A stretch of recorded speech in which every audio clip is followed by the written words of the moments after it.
Have you ever wondered how a consistent top performer that works for you can all of a sudden just start completely missing their metrics? I've come across several patterns over the years, and I'm going to tell you about one of them that ended up being a bit humbling for me. I was running a series of retail stores, and one of the managers had put herself into a position where I thought she was going to be the next store manager. And then all of a sudden, her numbers started dipping. She wasn't hitting her sales goals. The team that was working with her on her shifts weren't hitting theirs. She was showing up late for work. So I sat down with her, we discussed it. We came up with a strategy, and she went off and missed her numbers again. And so we sat down again and we discussed it, and she went off and missed her numbers again.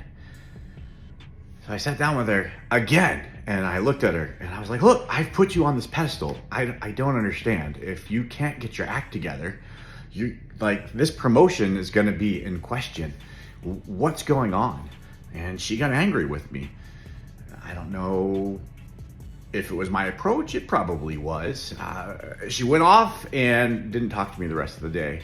And I came back the next day to check in and see how it was going, and she again just wasn't talking to me. She was giving me the silent treatment. So I pulled her back into the back room, and I looked at her and I said, look, you can't act this way to me. I'm not your husband. You don't get to give me the silent treatment.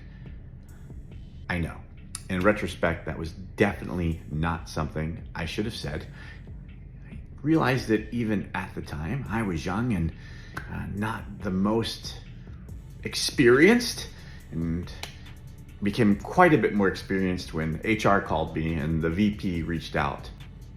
I sat down with her and said, look, what's going on? Let's figure this out. And as we started to dig in and actually start to really figure it out together, I found out that her and her husband had just split up.